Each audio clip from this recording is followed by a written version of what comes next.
Bienvenue dans cette troisième vidéo valeureux ninja du village de Konoha. Aujourd'hui, on se retrouve pour parler du manga Boruto Naruto Next Step Generation, qui a débuté au Japon chez Shueisha en août 2016 et qui est arrivé chez nous en mars 2017 chez Kana. Je voulais attendre un peu avant de parler du manga Boruto. Je pense qu'après 4 tomes, je peux maintenant parler et avoir une opinion claire du manga sorti. Donc l'intrigue du manga se centre autour de Boruto Uzumaki, le fils de Naruto, que l'on connaît bien et qui nous a accompagnés pendant 72 tomes.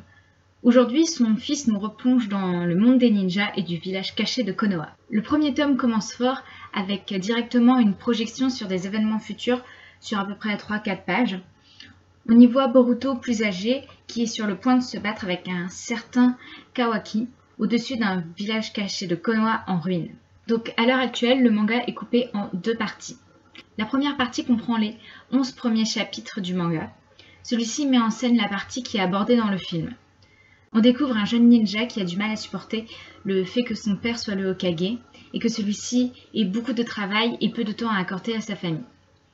Boruto se rebelle en permanence contre Naruto et lui reproche beaucoup de choses, ce qui est de mon point de vue très énervant.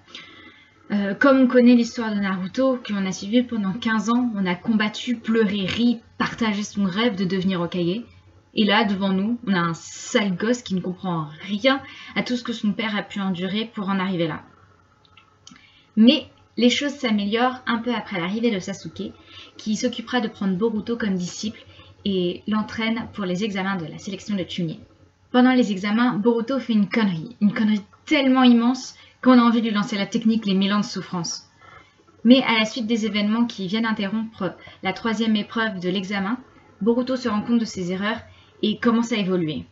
Petite précision importante quand même, l'arc que l'on peut appeler l'arc Momoshiki, la fin est différente dans le manga que dans le film. Dans le manga, on a une ouverture sur la suite du manga qui est très importante et qui nous amène à la trame principale de l'histoire.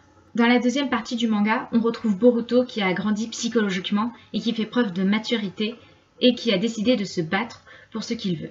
Le 4e tome part sur une mission qui est confiée à Boruto, devenir le garde du corps du fils du seigneur du pays du feu. Une mission qui dans un premier temps semble vouée à l'échec avec les caractères des 2 personnages. Mais au fur et à mesure, une amitié commence à se former. Le dernier tome sorti finit sur des révélations qui présument une suite très intéressante qui promet une avancée dans l'histoire très forte dans les prochains tomes. Donc je ne peux pas m'empêcher de le faire, donc je vais le faire. Alors, comparer le manga à l'anime. Que dire le Boruto dans l'anime est encore au stade de rejet de son père. Donc pour l'instant, on a juste envie de lui donner des claques. Je trouve ça dommage qu'ils aient fait que l'anime de Boruto soit une série longue, car pour ce fait, ils ont créé des histoires avant le démarrage du manga. On a le droit à Boruto à l'académie et actuellement à un Boruto Genin. Avec la première mission qui, comme c'est étrange, l'équipe de Boruto, Sarada et Mitsuki se font attribuer une mission de rang D qui passe au rang B. Si ça vous rappelle la première mission de Naruto, c'est normal. Ah, et aussi, pour leur première mission, ça a un rapport avec un pont. Vous pensez que toutes les premières missions doivent forcément être liées à un pont ?